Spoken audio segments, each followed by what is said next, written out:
I think to embrace your uniqueness and be your own person is the most important thing that you can do. Many times when we put ourselves into that protective state, we actually end up disconnecting ourselves from who we are and what we want, and from each other in many ways. If you're unhappy, if you're feeling stuck, give yourself that grace. Give yourself grace and know you're worthy enough to make a change, to find that happiness and that fulfillment in this one life you're given. When you can surround yourself with people who want for you, not just from you, your life starts to change. It's not always contingent, it's not always transactional. There's real relational depth. I was 8 months pregnant, running through the Times Square subway station in heels, trying to catch the bus to get home to pick up from daycare. I was supposed to interview Taylor Swift that evening for my entertainment news show. And I just looked at my team at one point and said, welcome back to Flipping the Lid. You know what we do here by now. I love to have the real, raw conversations with some of the most influential and impactful people on this planet. Whether well-known or not, the point is if they have stories or collective wisdom that you can tap into, I want them here on this show. And had the privilege of spending some time with our guest today on our live show in just a brief little interaction, but was really, really pleased with her presence, the way she shows up, and the history that shaped where she is today. Shannon Russell is a career transition and business coach that works specifically with a number of women to help them live those fulfilling lives and step out of the unfulfilling monotony and really be able to experience joy, freedom, and fulfillment in their lives. She is the author of a book called The Second Act, and she is actually living her second act after years in TV and broadcasting and production. She now is dedicating her work to step into and do the things that she wants, but she's a mom. And that's a core part of her focus is her role as a mom and the things that she can do to pass on impact and teachings in this world. So Shannon, I'm happy to have you here with us today.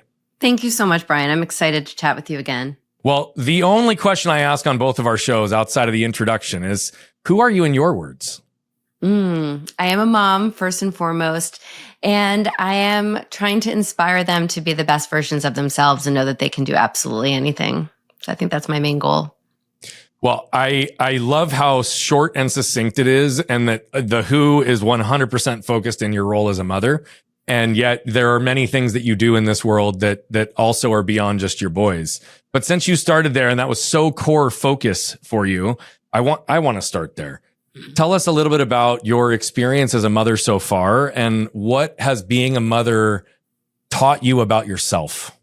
Ooh, I love that question.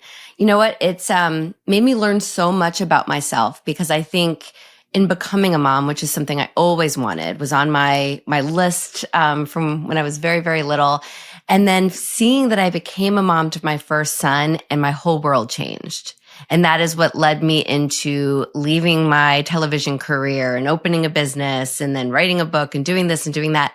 And it's all stemmed from them. And I never would have imagined me doing all of those things until I became a mom. So I think they taught me a lot about how I can grow as a person and as a mom while I'm helping them grow. So I think it's very symbiotic in that way, that we're helping each other. And I'm hoping that all of the things that I've been able to do since having them, that they're looking at and they're saying, whoa, okay, I can do this too. And I'm giving them that permission to pivot and change as they grow, because they did that for me. I also think it's a really interesting nuance in what you just said in that answer, is that the singular thing that you always envisioned from being a little girl actually challenged you down a path of a number of things that you couldn't envision. And not just by virtue of becoming a mother, but obviously because of who your boys are and what that has meant for you. So I want to sit here just for a second, because I can tell how much this shapes and drives everything that you do. Tell us a little bit about your boys, and how would they describe you? Ooh, honestly, they're my best friends. They're 10 and 13. They're very creative. They're both in theater. One is in sports, but they're both in theater. My oldest just loves theater, being creative and expressive. They're both very unique. And I think that's what I'm most proud of, I'm big on not being the person who's a sheep and following everyone else. And I think to embrace your uniqueness and be your own person is the most important thing that you can do, aside from just being a friendly and nice person. I think it's really just following your own path, and that's who they are. And I love it so much.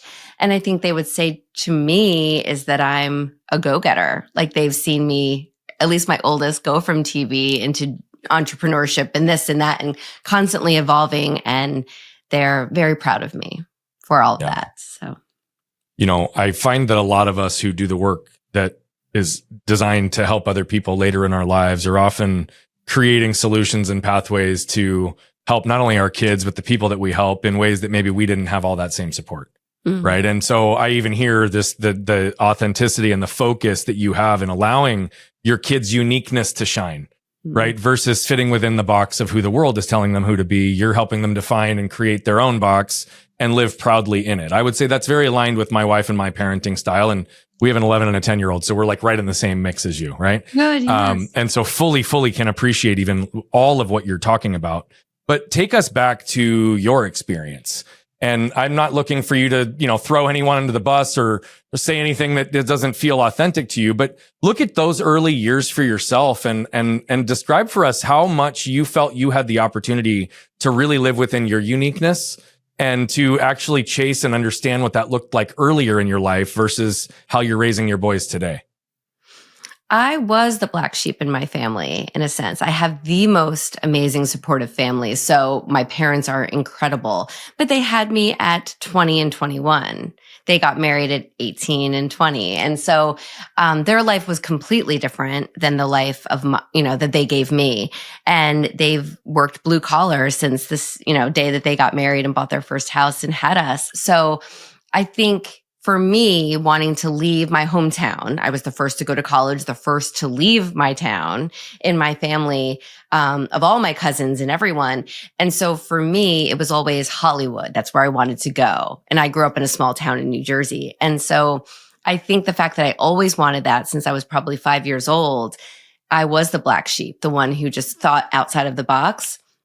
They did everything they could to help me. They would take me to theater classes to, meet with an agent in New York City, which, never went anywhere, but they did that. And it was so outside their comfort zone. So I think I know that they did everything that they could to help me get there. And they did. I mean, they made me go to college where I just wanted to go out to LA and figure it out. They said, no, you've got to go to college. You're going to be the first one to go and you can study TV and film. They did everything they could to give me what they didn't have. And I think that allowed me to live this exciting life that I wanted to, and then be able to now give that to my kids. And they are best friends with my kids as well. So I can see them instilling that in them as well. So I did have that support system, which I'm so grateful for. What was the draw to LA and Hollywood specifically? You said I wanted to get out there from as early as 5. Like, What was the draw? What was the intrigue? I think I grew up, in the 80s, and I was an 80s kid, and we watched TV. It's like they had to force me and my sister outside because we just wanted to watch television. And people used to tell me I looked like Soleil Moonfry, who was Punky Brewster. Mm-hmm. And I embraced it. I dressed like her. I just always had this fascination with television, and I wanted to create stories. So it was just the only thing I focused on since I was very little. I went to college and friends called me LA because all I talked about was going to LA. It was just always my focus. And I think it was just from watching the Brady Bunch and, shows in the 80s growing up and just saying, I want to be either on that screen or behind the camera. And yeah. You have 2 really unique elements that have already come up that from early in your life you were focused on: being a mom and getting to LA. And both of those became real. Both were manifested, but both were very, very important to you. Again, you were very complimentary in talking about your parents and the support that they gave you. We also know that our upbringings and our patterns and where we grow up and our environments and our friends can also create lots of different beliefs that we don't even realize might not be ours, right? And that we don't start unpacking until far later in life. I know that we hit on some of the tops of the waves of this through our last show, and we're going to unpack the components of your story. But I think that's where I would like to focus for just a second is you did have the support, but you also identify as the black sheep, which means you knew that you were the outsider that was getting the support to the best degree that you could. You knew that you were different. You were called LA often, right, by people as a result of the fact that there was such a standout element to you that it almost became, right, the focus point, right, in a lot of ways. Talk a little bit about how maybe some of those earlier elements of being different or that black sheep, for lack of a better term, may have created either beliefs, whether good or bad, or limitations that you may not have realized until later in life. Mm. I think it's works one way or the other. If you identify as that black sheep of someone who is different in your family or your friend group, you can either kind of go back into your bubble, into your shell and follow the crowd and change and get rid of that element of you, or you can just embrace it. And for me, I think I always felt, I did have that support, but there was something else out there, something else that I wanted to try for. And it was bigger than anything else. It was bigger than caring what other people thought or sticking with the status quo. And I think that just was very strong and made me just say, okay, it's worth trying. And even now I live with that of never wanting to have a regret. So it was all about like, let's try it and see how far I can go because we get this one life. And it just drew me further and made me focus on that, I think, in anything that I did. And it was like, okay, well, if I join the play at school, that will lead me there. If I go to college because my parents are forcing me to go, I will go, but I'm going to study this and I'm going to be the standout person that gets that internship that no one else gets. And I'm going to get this and I'm going to, and I think I am kind of that person where if you set that goal and you attain it, then it's like, okay, well, what else can I do? And let's keep going further. And it served me well over the years. I'm not sure if I answered your question there or not. I think you did. We'll come full circle to some other components. So yes. You gave some insights for sure. You obviously made it to LA, right? And this was post-college. You've been chasing this for a long time. You spent 16 years as a television producer in the industry, not just in LA, but in different places as well. Mm-hmm. You've been chasing this since you were 5.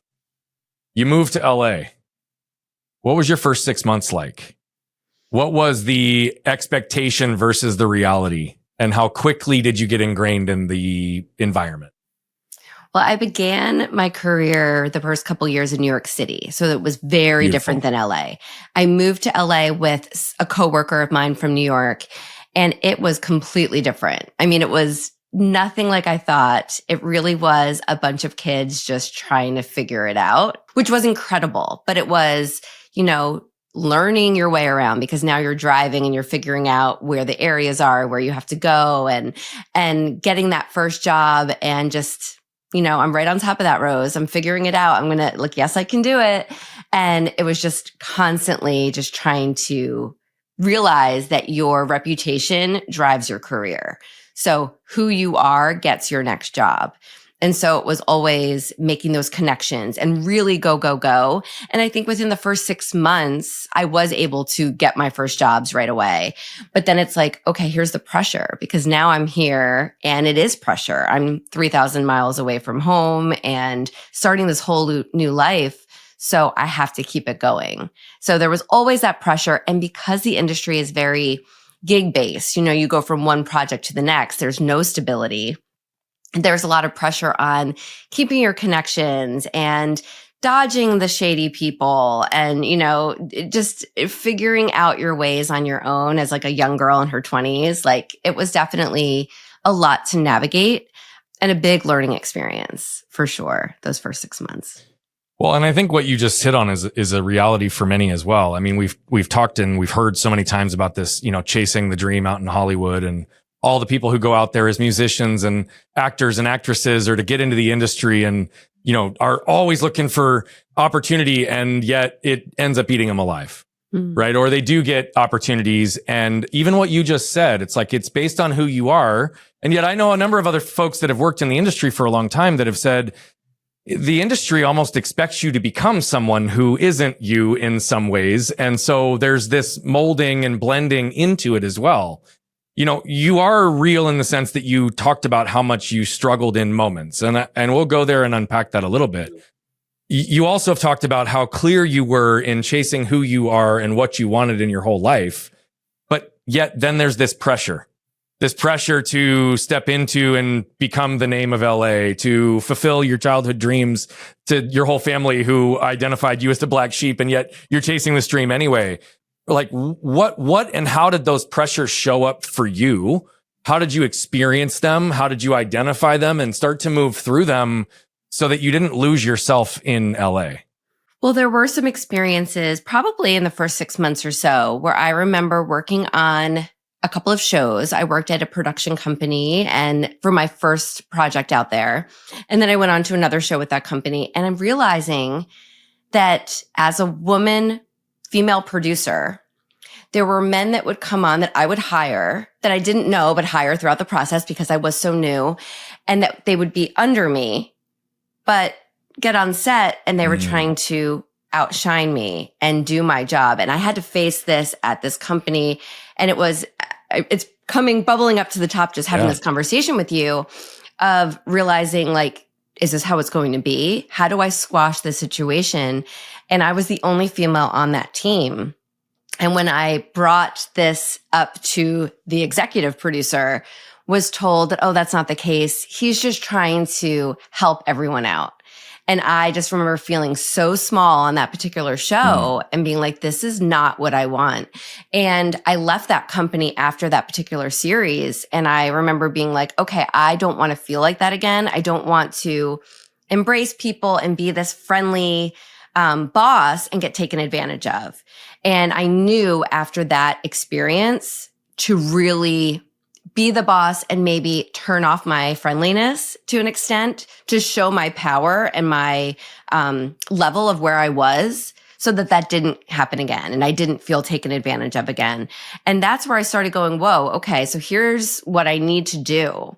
And meanwhile, I'm out here far away from everyone in my family. And you've got to start to lean on friends and figure out who are your real friends when you're just meeting people for the first time. And that's where you just have to have those conversations with yourself of saying, okay, this is who I want to be. This is what doesn't feel good. And this is where I'm going from here. So it was a lot of internal, I think, conversations and lessons so that I knew what I wanted moving forward in my career path out there.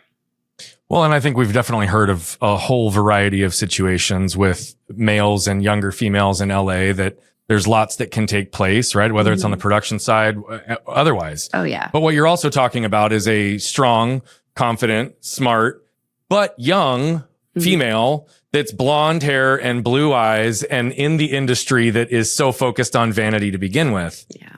You know, you talked about being able to decide who you were and what was going to serve you. And while I can appreciate that, I'm going to challenge you just a little bit on this. Please. And not, again, for any negativity here.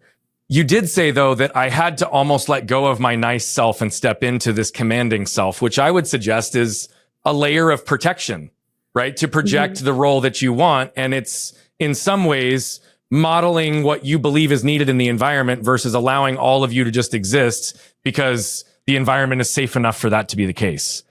And so no matter what, it's like with my kids, they say, well, why can't I say the word shit at home or with my friends? Because the more that word comes out of your mouth, the easier it is for that word to come out of your mouth, right? We start to condition ourselves. And so while I'm challenging you, because I do believe that there's that truth of authenticity, it also sounds like you had to armor up and protect yourself in this. And so I'd like you to talk about what impact that had on you and how long was it within this role before you were able to open yourself back up to not feel like you're going to be taken advantage of again? Well, I left that company, but to be honest, that has been that armor that I've had to have throughout my entire career in television. Yeah. So, and it's like a therapy session because now I'm thinking of all these other shows that I was on where there were instances like that. Because I think when you are young and you get hired as a supervisor on a show, and there's people who are older than you, under you, and it should be that way because it's based on your experience and your talent and not necessarily your age. Yep. But you have that hate, especially if I've had situations where there's other females who are like, wait, you're my boss? I don't.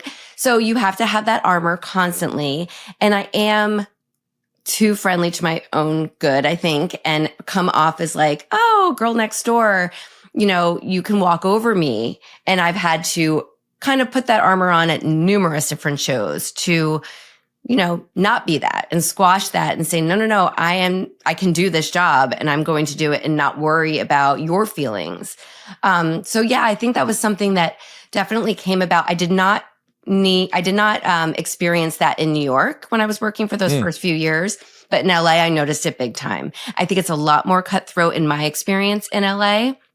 And so I just knew that that was armor that had to come up constantly whenever I felt the need. And good thing that I did, because I think that kind of environment is what makes people pack up and leave and go home to their small town. But that wasn't ever an option for me. I did not even consider it. It was just like, how am I going to get through this? And then knowing that I don't have to stay here. There are so many opportunities. So if it doesn't feel good at this place, I can leave and go somewhere else. Yeah. But that armor was something that, yes, I built and definitely utilized for a long time. Yeah. And I won't challenge you on that. What I will say is one of the things that I teach, and it's funny because even the words you used identify with this. I'm a big believer in helping people identify and remove the waste they don't even know exist within, right? I.e. the things that no longer serve you, right? So what's going to serve me? Who do I want to be? And a lot of these components. And many times when we put ourselves into that protective state, we actually end up disconnecting ourselves from who we are and what we want, and from each other in many ways, because it's for lack of a better term, a protection or a performance. And I don't, again, when I say this, I want to be really respectful because I don't believe that you did it for anything other than survival, which, by the way, is the majority of the case for most of us who've put armor up in situations. We learned to survive in that role. However, even as you talked about it, it's like, oh man, I'm sitting here. It's like a therapy session. And I like all these moments are coming up that maybe you'd buried or not thought about in some moments. So what really was the weight of carrying that armor over the course of 16 years as a producer? And how did you start to be able to, whether in that industry or otherwise, recognize that you didn't no longer wanted to carry that and started to be able to step out of it? Yeah, I think it's getting to a place where you say, you know what? And as I started to know more people, it was bringing people on that I trusted and knew to work with me in teams. So your environments were safe already because yep, totally. Exactly. So that was a way to really make everything better. And thinking back to like my last few years in Los Angeles, felt better. And when I went to New York, that's when I was a new mom and I was working in New York and felt like I had some really good teams there as well. But my priorities and my what I wanted to put up with started changing a lot because my priorities shifted and I didn't care necessarily about being liked, meeting that celebrity, getting on that red carpet. Like none of that mattered to me as it did to be there for bedtime. And that's where I think it started shifting in my mind of what my priorities were and that I didn't need that armor anymore. I didn't need to pretend to be someone because it didn't matter as much. There was not as much weight. I had attained that already. And I had said, when I finally decided to leave TV, I said, you know what? I checked the box. I attained that goal. And now the rest is up to me. You know, let's start fresh. All right. So I got to ask this just for a second, because as two kids that grew up in the 80s and the 90s, we've grown up in a lifetime of, you know, the East Coast, West Coast battle. And you even just said right there, LA and New York couldn't have been more different, even in your own experience in the production side. So that's what I want you to take us back to for just a second, whether it's real time or historical. What do you think is the primary contrast between LA and New York? I think New York is faster paced, you know, no BS. A lot more stressful, to be honest. And LA is just more carefree, more fun. So as someone who now lives on the East Coast, I am still very pro West Coast. Like LA, is where it's my jam. It's just where I feel. I had a lot of people say, wait, you're from the East Coast? Like you seem so much more West Coast. But it's just more, I don't want to say fake, but more fun. Like everyone's friendly, whether or not they want to get something from you. And as high stakes as things are, it's not as stressful in my experience. So yeah, I think it really is. Maybe it's the sun, maybe it's the beach, but it's definitely more carefree and fun. Whereas New York, it's just like hustle, hustle, hustle. Yeah. In my opinion. By the way, that's a really powerful description in many ways. And I'm going to hit on a couple quick pieces, but I just have to tell you, I'm definitely a West Coast guy. Are you too? I'm from Phoenix, and I probably still today spend between 40 and 60 days a year in Southern California between LA and San Diego. Yeah. Business and pleasure. My wife's from Southern California. My husband is too. That's funny. What part is he from? Yorba Linda in Orange County. Okay. Yeah. So Yeah. I lived when I was a little kid, I lived in Mission Viejo, which is right near Yorba Linda. Yes. And San Clemente is probably one of our favorite spots, which is right there as well. So I love it there. Point is I very much appreciate even how you described that in a lot of nuanced ways. But you said something very, very particular. And it had to do with, you said less people wanting something from you. Mm. And I think that it's something I want to unpack for a second, because one of the big things that I talk about, and this was probably true even in your role as a producer in LA, is when you can surround yourself with people who want for you, not just from you, your life starts to change, right? It's not always contingent. It's not always transactional. There's real relational depth. I would suggest, especially with a lot of the rhetoric and the noise that exists in our world today, there are a lot of people that would describe California as the ultimate vanity and the ultimate speed, and so many people being so selfish and inward and wanting from you. However, I've also experienced a very similar thing in the LA area, is just this kindness and accessibility that happens with every interaction anywhere you go. And almost, I would say, and I don't want to make this political or too humanitarian in this comment, but almost just very open, accepting of everyone. Yes. And though there's elements of that I see and feel in New York as well, it's different. Mm-hmm. So could you describe, why is it that you chose the less people want from you instead of for you? And are there any specific experiences that you can tie this to? You know what? I love that we're aligned with this, because it's such a debate.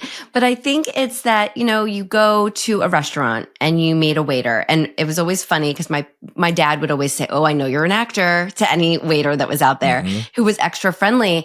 And it was like, well, the waiter's just being friendly because maybe you're an agent. Maybe you're someone who can help them, but maybe not, and just being friendly because there's less people, I think, who are from there. People are transient. They come in and they are accepting and they are open and they want this experience. They want to live the dream. And I had a lot of experiences of just meeting other people and being on that same level of, ooh, we're both out here together and we're trying to figure this out, and let's help each other figure it out. Let me hire you to come join me on this show. Let me, do you want to come help me on this short film I'm making? So there was a lot more collaboration and, like you said, acceptance and openness. And maybe it's just in New York, you are heads down and you're walking and you're so determined to get where you're going that you're not looking around at those people around you and how you can collaborate. But yeah, I think there was just a lot of experiences of just meeting people in random situations, striking up a conversation and saying, cool, let's work together. Let's figure out what that means. Because it's like you're dropped off in this, at this daycare from your parents, and you're like, I've got to figure this out. It's just a really different kind of place. And, there's so many experiences of great friends of mine where I've met in the craziest of situations, that I think wouldn't have happened in New York. Yeah. Well, thank you for going there with me for just a second. I always love to play with that. We're, like I said, though we're Southern California people, we're just literally getting ready to go spend 10 days in New York with our kids, because they've not been there into the city as much. And so we're taking them into the city and doing a whole bunch, just because, by the way, I love both coasts and I love both cities. Yeah. They're just very different experiences, energetically, emotionally, all of it. Yes. And so I really appreciate even the way that you discussed that. Now, you spent 16 years in production. You've referenced multiple times. You started in New York, went to LA, came back to New York. What was the time divide between the two? And if you look at the projects, experience, or outcomes from the industry between those two cities, how would you describe that? Well, I started in New York. I was there for about 3 years working at MTV, which was my dream since I was little. Like, that was where I wanted to work back when it was really cool and fun. Yeah. And so I worked there for 3 years. Back when Carson Daly was on and they actually used to play music videos? Yes. Like all Total Request Live, okay, right. Spring Break, Summer House, like all of that was just like incredible. And so 3 years doing that. And then I went out to LA for 10 years and then came back to New York for the last few years. And so really split, I guess, a little bit more time in LA working in production. And as much as I love my MTV family and everything I got to do there, LA, I got to do a lot more different types of things and travel a lot more. So yeah, and I don't want to choose either or, but MTV is where I had my start and got to do incredible things. I'm a big music person, so working with bands and artists was incredible, and getting to travel a lot and do just really crazy kind of shows there was super, super fun. And then coming back and working there again, just always knowing that I have a home, and most of my best friends are from MTV. So it holds such a place in my heart. But in LA, I got to travel internationally and work on documentaries and work on bad reality shows and work on entertainment news. So I got to just, dip my toe in a bunch of different things. So, yeah, equally incredible, I think. If you had to pick one standout story from your 16 years in production, the coolest place you went, the coolest person or conversation you had, coolest product, I don't care what or how you define it, but if you had to pick like one standout moment and story from your 16 years, what would it be? Way, way too many. But the best would probably be when I had the opportunity to work on a documentary series for A&E, and we went to the Ukraine for a mail order bride series. Oh, wow. And so we traveled with 3 men from the US who were looking for brides in the Ukraine. And so it was just incredible to be there. And our host was Bob Saget. Oh my goodness. Yeah. So he was trying to bring a little humor into it and kind of be the wingman for the guys. And so growing up, Full House was one of my favorite shows. And so to see him in this aspect and get to work with him and see his heart, because there was heartbreak on this show of men who proposed, didn't get a yes, and we had to go back to the States. And just seeing that different side of him was really incredible. So nothing can top that, like, very unique experience for sure. Well, and not to mention a super unique experience for cultural reasons, for just topical reasons that are still considered taboo in many parts of the world. Like, there's got to be some really, really unique pieces that came from that. So just because you brought that up, and by the way, I grew up on Full House as well, Bob Saget, all of it, totally get it, tracking. Again, we grew up in the same era. But I just want to pause on that for just a second, especially as a woman who is helping and advocating for so many women today. How did that particular experience and what you were exposed to shape you? What did it teach you? What jumped out at you? Well, I was lucky enough to go to all 3 men's homes in the United States and do their backstories. So I really got to know them. I was their producer, their person. And so it was an extremely emotional, event, just going over there, seeing their interaction and learning about these women who really had nothing there and wanted to come to the US, because we also spent a lot of time with local crew who told us that, this was the greatest experience of their lives, working with us for a couple of weeks because they didn't have much in Ukraine. It was such we were in Odessa, and it was just a really poor area. And so, it was just incredible in all of these areas. And then really respecting the women who wanted to find husbands. It's just such a different life, and seeing what they were hoping to get out of it. But they also weren't willing to just say yes to anyone. So I think I got to see a lot of that, and really I grew so much from that project. And the team, the crew that I was with became very close. So when the war broke out in Ukraine, after not speaking, very often with these crew members, we just all got together and like almost cried over, email and Zoom, because this was such an important, impactful moment for all of us. And to see that our town that we were in was getting destroyed was really emotional. So, and then when Bob passed away, there were just so many aspects to that. So many ties to that particular storyline and experience. Thank you for sharing it. Very grateful for it. Very grateful. Yeah, no, I mean, it just sounds like a really unique opportunity. And by the way, you were really well positioned. I mean, your heart and the way that you led all the way through it clearly had an impact in even the production quality of that show, no doubt. You talked about this transition once you got back to New York and your priorities started to change. And I think this is probably the best place where it starts, because that was probably the beginning of your second act, right? And it was probably the beginning of you starting to realize, right? I don't need to impress. I don't want to carry this armor anymore. I don't care what anybody thinks. And yet I'm aligning my life and all the experiences I have to what's next. Talk about that process from once you started to realize that TV production was no longer the path for you, that you wanted to start developing whatever was next and getting clarity on that. How did you have those difficult conversations with yourself? And what did that process of transition look like for you? I think it started in LA with the birth of my first son, a year or so earlier, where I started realizing like, wow, I work really long hours in TV and I'm going to miss a lot. And how is this going to work? My husband is in television still. So we were both gone a lot. How is this going to work? And then I was pregnant with my second son. And meanwhile, those wheels were turning of like, what else could I do? And there was one impactful moment. I was 8 months pregnant, running through the Times Square subway station in heels, trying to catch the bus to get home to pick up from daycare. And I had said no. I was supposed to interview Taylor Swift that evening for my entertainment news show. And I just looked at my team at one point and said, no, I'm going to miss bed again. And my parents are going to have to put him to sleep again. And I don't want that. And it was when I was sitting on that bus where I got text from my team an hour or so later.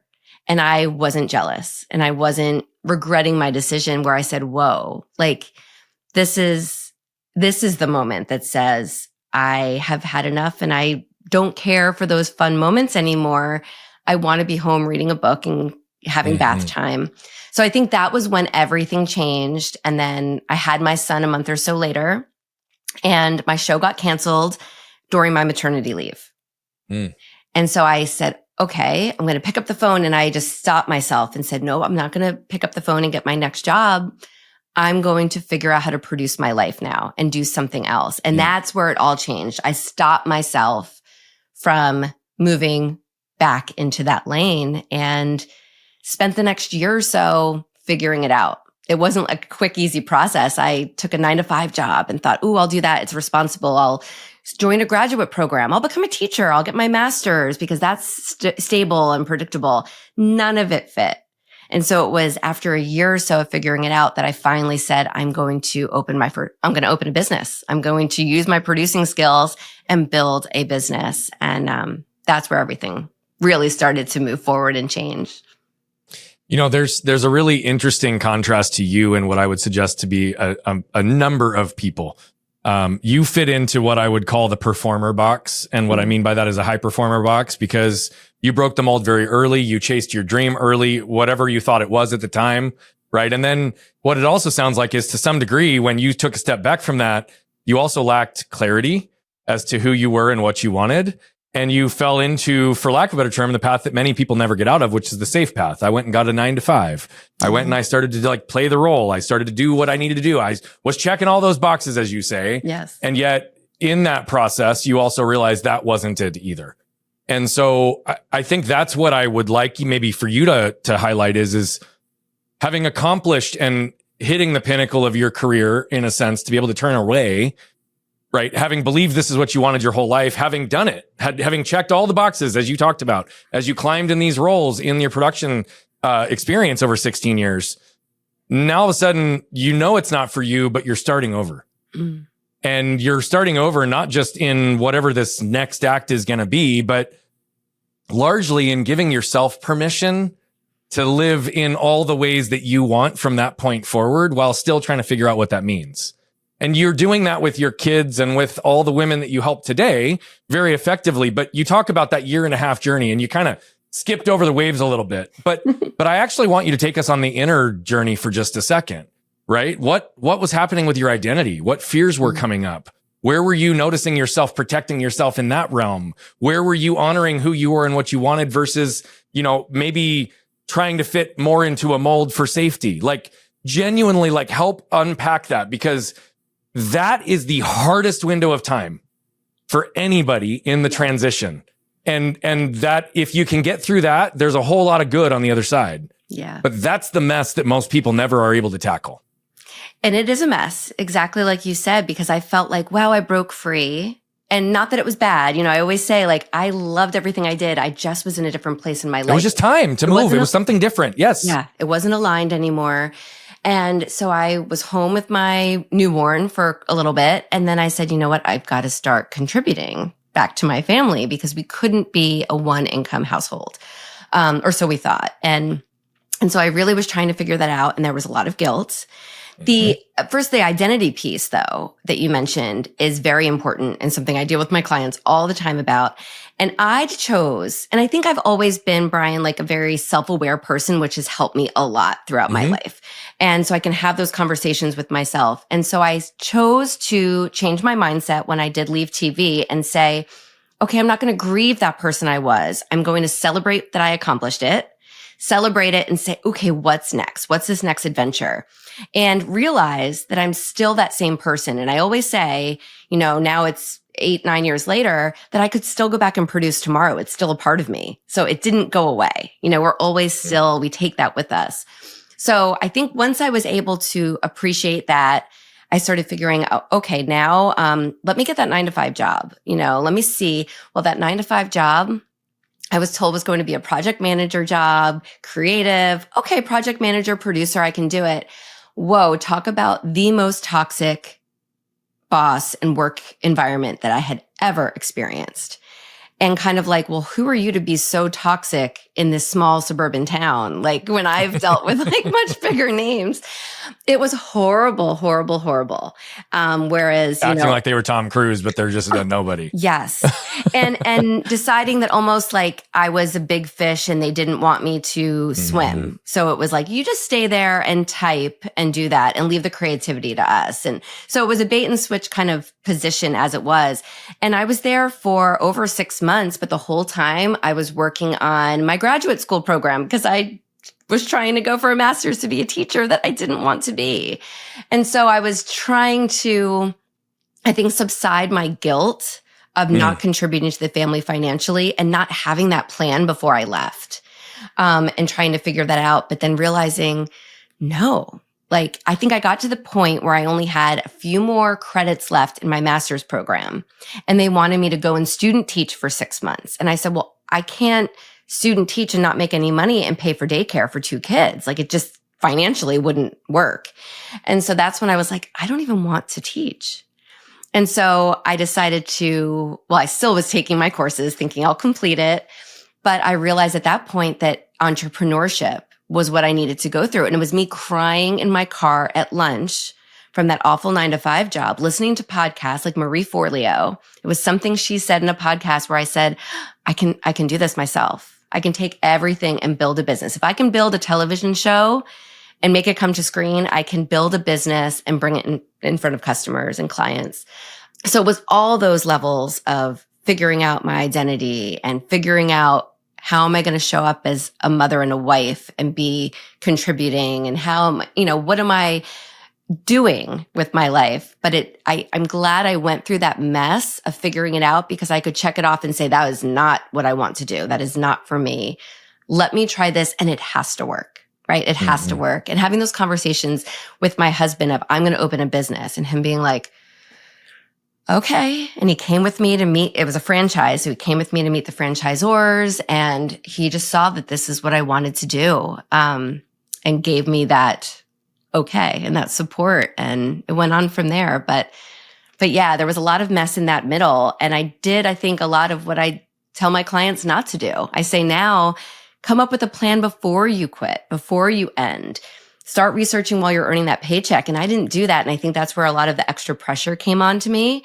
But I wouldn't change it for anything because I feel like it brought me exactly where I was needed to be. Well, and it also sounds to me like some of the limitations or expectations you put on yourself were not real. And what do I mean by that? You even said, well, I felt guilty because I wasn't contributing because we couldn't be a one income house, or so we thought, right? And you pulled that back in a couple of different ways. And so, yes, there's worth that's defined sometimes by what we believe we're contributing in the house, often monetarily. But at the same time, I think what you also showed is that there's beauty in the mess. Yeah. You were trying things that you'd never tried before. You were getting an education, though, that you knew you didn't want, but yet your first business as an entrepreneur was as an education franchise. Yeah. And so like everything to your point does matter. And though I'm similar to you in the sense that I'm not a big believer in just throwing spaghetti against the wall and seeing what fits, like put some effort into some clarity and some plan, there's also some level of iteration and effort that just goes into exploring. Yeah. That I wish we would give ourselves more permission to do as well. Because if you had had that same year and a half without the pressure, and I say unnecessary pressure, that's shame-based, that's tied to self-worth, that contributes to guilt and scarcity, and what am I doing? Had you actually taken the space that you were being given and giving yourself, even that year and a half could have been a hell of a lot less painful, right? And so I say that to you with love because I agree. I try to shorten that curve for people, but there is sometimes a place for us to explore, and we need to give ourselves the permission to do that as well. And so I really honor the detail that you challenged yourself to go to in that answer. But then you started, to your point, an education company, and you didn't want to be a teacher, and it was obviously focused in STEM. Give us a little bit of intro, because I know that was one of your first entrepreneurial experiences before you were doing the coaching and the things that you're doing today. But help us understand, what did that mean for you, and what did you have to learn about yourself to step into who you're capable of being as an entrepreneur? Yeah, I learned that we can bring our experience with us, but that it doesn't happen overnight. And taking that venture, it was my 3-year-old playing with Legos, where I said, oh, there's something to this imagination, this thinking like an engineer. And so when I bought into the business, I came home from my training and I was like, okay, I have everything, but how do I actually run this business? And I had to lean on my experience from being in an office, getting an idea for a television show and saying, bring it to the screen, and putting all the pieces together. And it was the same thing with building this business. And it was me saying, I can do it. I can do it. I have to do it. Like, let's do it. And leaning on everything that I had done in the past helped me build that business faster. And really saying, I know I can do it. I can bring my marketing. I can bring my writing. Everything is coming into it. And so it was incredible to see it all come together and have that business build. But it was me saying, yeah, this is what I want to do for the next foreseeable future. And it grew within the first year or so. I was in the top of all of the franchisees in the organization. And that's when I said, whoa. Yeah. But that's when you say, wow, okay, it can happen. And it all, like you said, it all led me there. And even when I was paying off that master's degree, it was the fact that it led me here. So it was all worth it.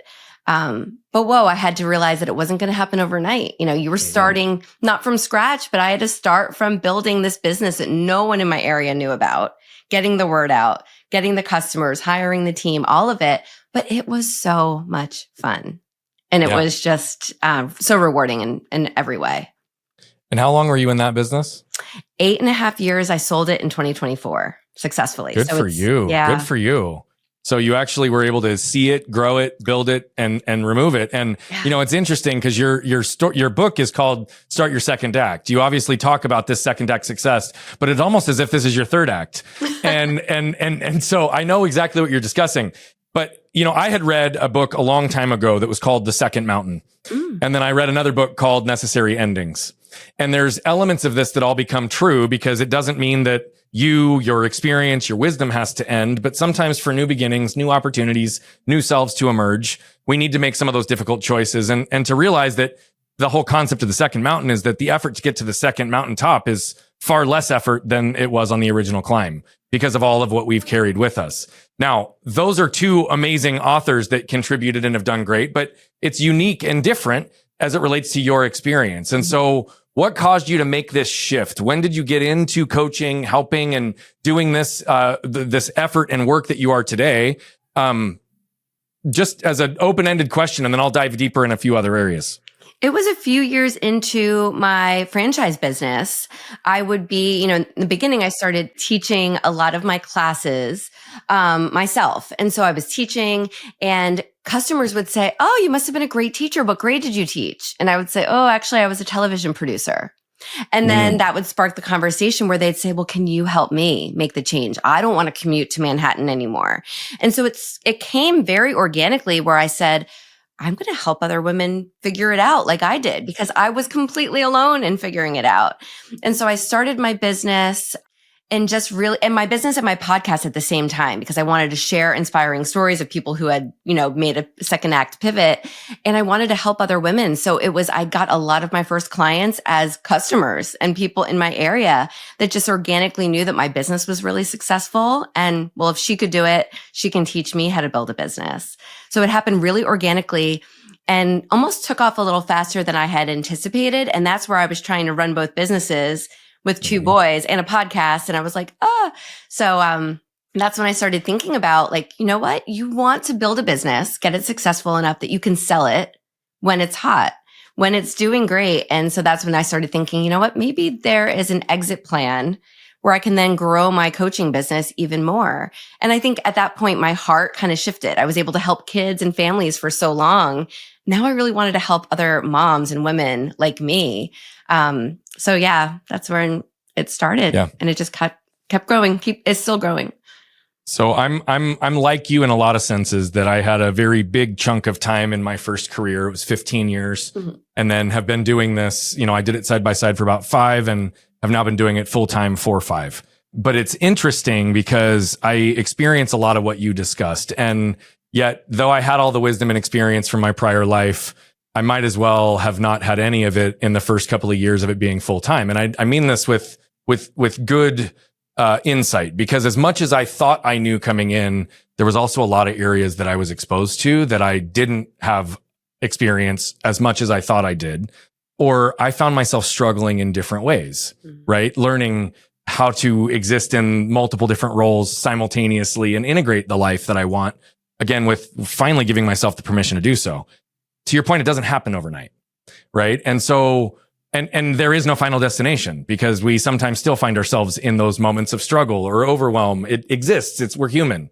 At this stage in your journey, where do you find yourself either protecting yourself still or struggling in ways that you're hoping to break through and grow?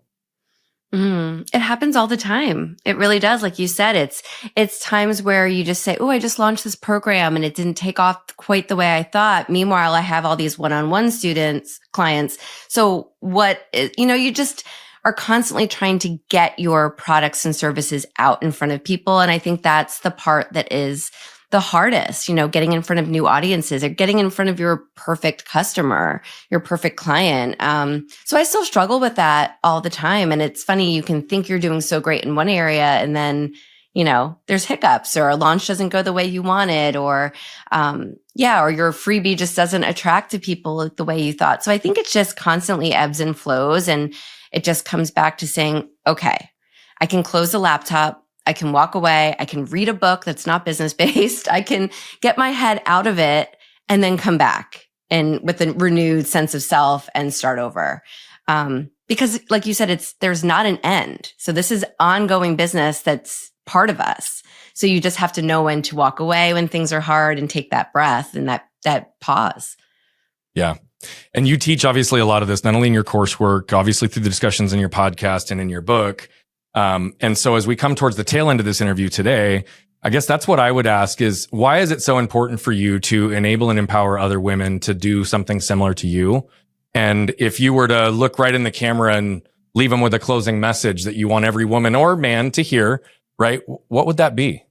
I think it's so important because we get this one life. We get one life to live. And there's so many people who say, oh, I'll just suck it up until retirement. I'll suck it up until the kids are out of the house. I'll wait till that perfect time. And there's not a perfect time, or we're not guaranteed that time. So if you're unhappy, if you're feeling stuck, I say, give yourself that grace. Give yourself grace and know you're worthy enough to make a change, to find that happiness and that fulfillment in this one life you're given, because you can control it. No one else can control that. And that's so important to me. And I know I live my life that way, but I have had conversations with other women who say, well, doesn't everyone hate their job? Isn't it okay to just feel stuck? No. And I gave a talk this past weekend at a women's empowerment conference. And I talked about, checking the boxes and forgetting the bucket list, living now and, getting unstuck because you deserve it and you're worthy. And I just feel like that message has to get out there more, especially to women, because we feel to everyone, but especially to women, because we feel like we're in charge of the household. We're in charge of this. Everything relies on our shoulders and we don't want to cause that chaos. But there's ways to do it. And this is what I teach, to do it strategically and methodically where you're not causing that craziness in your life. I really appreciate the specific focus on women. As a father of a daughter and a husband to an unbelievable powerhouse woman, it is something that I genuinely recognize. There's a whole different level of pressure and expectations and shame that are wrapped up in this. And frankly, a lot of narratives that are not encouraging women to get out of the household and do things to chase their dreams and passion and create impact, but rather to just accept their role in that space. And what I want to be clear on is if that's what you want and that's what you want for your life, by all means, okay. That's up to nobody else other than you to decide what roles you want to play. However, I believe in removing the limitations and pulling up as many people into opportunity as we possibly can. And as a father of a daughter, this is a big part of my mission as a man, to ensure that I bring as much voice to this as possible and to surround her with as many women like you as possible so that she continues to be reminded of what's possible. Because I know she's going to be chasing her dreams. Thank you, Shannon, for your heart, for the work that you do, and for everything you've brought to the show today. All of the things for people to be able to access you, people will find in the show notes after this show, so they can find your book, they can get to your website, they can check out the programs, the freebies, and the things that I know that you are putting out in the world that will create impact. But most importantly, I just wanted to say thank you so much for how you showed up today. Thank you so much. This was so much fun. And I love that we're so aligned in so many ways. So thank you. Yeah, beautiful. And for those of you who just saw Shannon flip open her lid and jump in, yeah, she did have support, but she also was the black sheep. She did chase her dreams early, but she also found that her dreams caused her to protect herself and become a version of herself in moments that she didn't like or served her long term. She invested deeply in relationships and in knowledge and awareness in herself, and ultimately was able to make positions and changes that allowed her to step into and create not only her second act, but her third. But now she's really bringing people along the path with her. And you're capable of the same things, but it's going to require you to flip open your lid and scan your can. We'll see you next time. You can probably tell by now is that I love telling these stories, but what I love even more is the impact that's coming from them. You see, we're on a mission to impact over 1 billion lives as quickly as possible. But to do that, we need you. See, we believe that moved people move people. And so all I'm asking is if you've resonated, connected with any of the messaging, please consider commenting, sharing, leave a rating and review. Thank you so much for tuning into Flipping the Lid. And if you want more information on the show, how to become a guest, how to recommend a guest, or any of the other details, head over to flippingthelid.com. We'll see you there.